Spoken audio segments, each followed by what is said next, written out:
Bienvenue à toutes et à tous. Aujourd'hui, nous allons voir l'activité numéro 2 qui est la suivante, comparaison des vaisseaux sanguins. On va commencer tout de suite. Nous avons vu que des échanges ont lieu en permanence entre le sang et différents organes. Le sang recueille des substances au niveau de certains organes et en distribue à d'autres.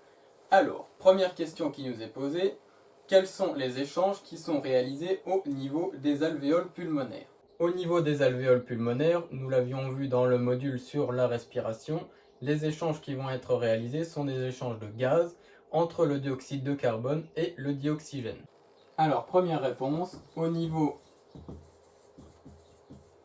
des alvéoles pulmonaires, échange de gaz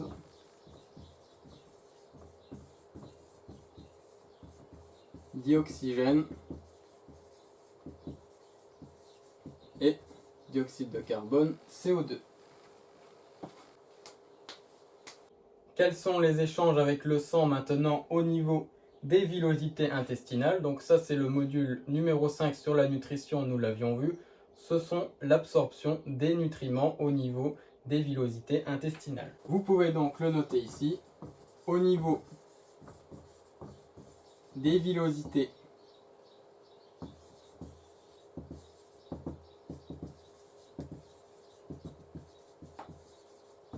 intestinales, absorption des nutriments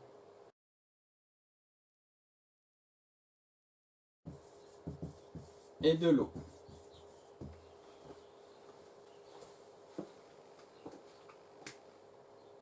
Au niveau des muscles à présent, on va avoir deux types d'échanges.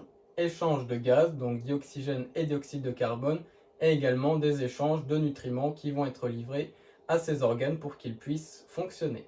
Alors, au niveau des muscles, échange de gaz,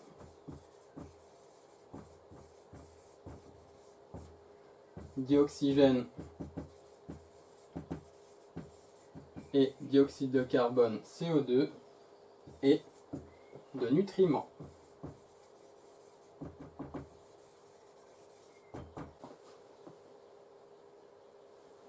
Vous avez toujours sur cette première partie de l'activité 2 le document 48 qui est une coupe à l'intérieur d'une artère et une veine.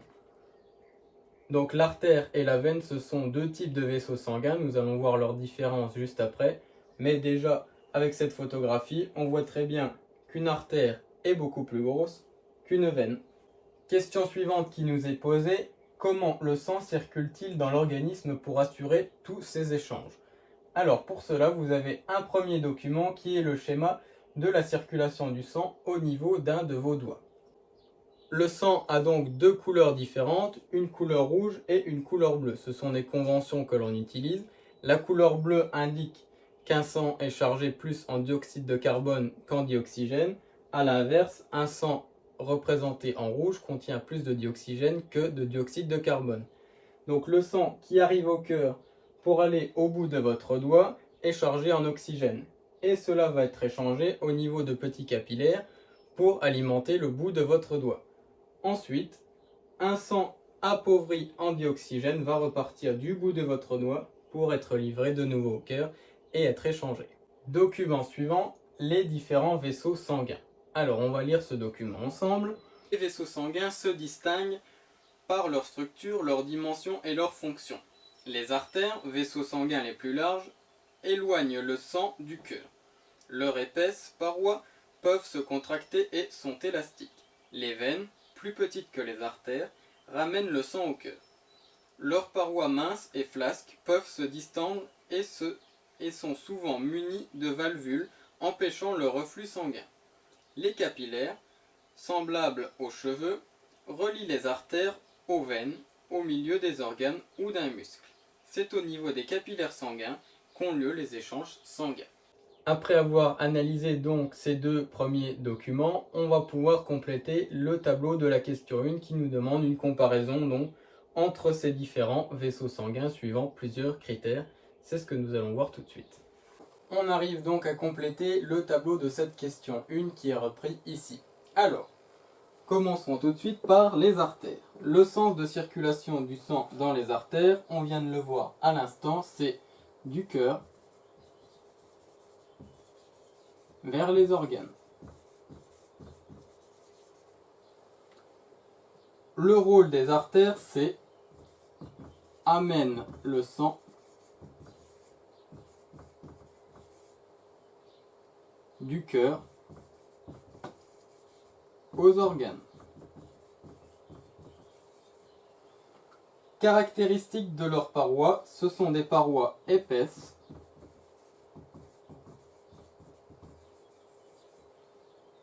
et élastiques. Donc dans les caractéristiques des parois, ce sont les parois du vaisseau sanguin en question, donc de l'artère. La pression à l'intérieur d'une artère, elle est forte. La pression à l'intérieur des artères est forte car le cœur va propulser tout le sang pour être livré le plus rapidement possible aux organes.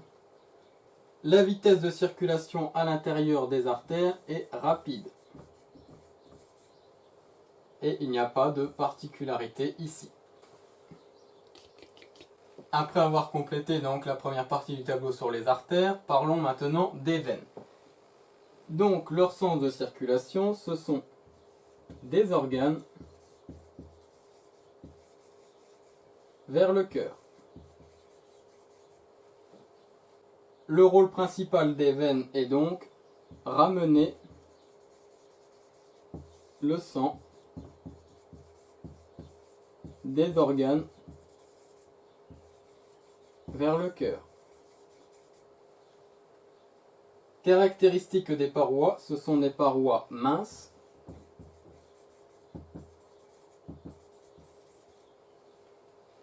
la pression à l'intérieur des veines est faible,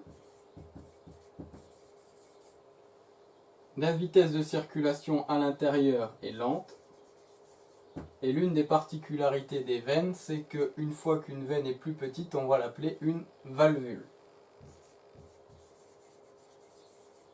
qui est tout simplement la ramification d'une veine. Dernier type de vaisseaux sanguins qui sont en fait les ramifications des gros vaisseaux, donc des artères et des veines, on les appelle les capillaires. Donc ces capillaires sanguins, eux, ont pour sens de circulation des artères vers les veines.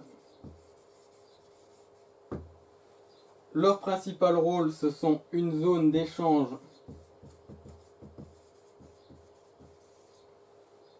entre le sang et les organes.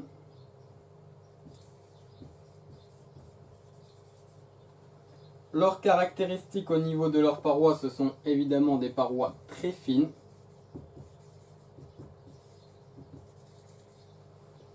La pression à l'intérieur de ces capillaires est faible. La vitesse de circulation est très lente. Et il n'y a pas de particularité à ces capillaires. Question numéro 2, toujours au niveau des vaisseaux sanguins. Quelles caractéristiques doivent avoir les capillaires sanguins afin de former une surface d'échange efficace? Donc pour qu'il y ait une surface d'échange efficace, il va y avoir 3 caractéristiques principales qui sont les suivantes. Être très nombreux afin de créer une grande surface d'échange, on l'avait vu également au niveau des villosités de l'intestin dans le module précédent, une grande surface d'échange. Avoir une paroi très fine, également comme au niveau des villosités, plus la paroi est fine, plus les échanges sont efficaces. Et dernière caractéristique des capillaires sanguins, c'est de permettre au sang de passer lentement entre une zone et l'autre. On va donc noter la réponse à cette question 2. Afin d'avoir une surface d'échange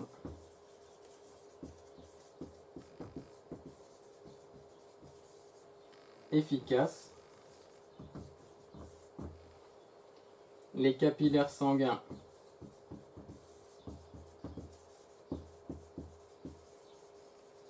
doivent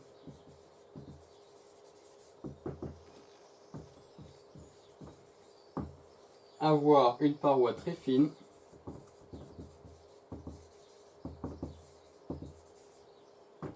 Deuxième point, être très nombreux.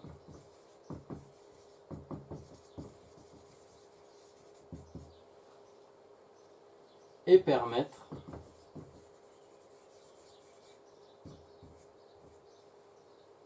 au sang de passer très lentement.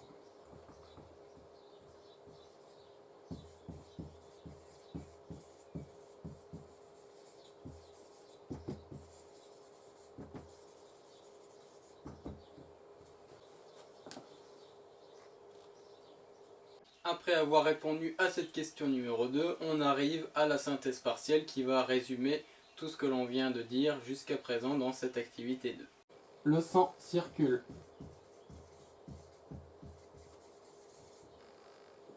dans un système clos, donc clos qui veut dire fermé, composé de 3 types de vaisseaux. Ces 3 types de vaisseaux sont les suivants: les artères, les veines et les capillaires.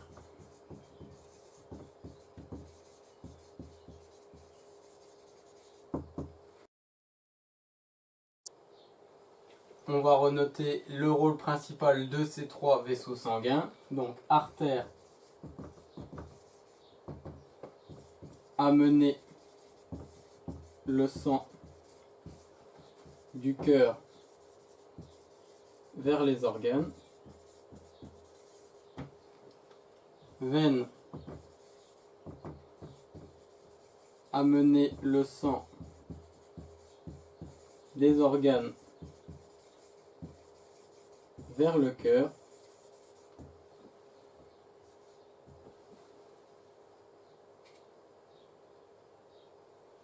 Et capillaire, situé dans les organes. Ils permettent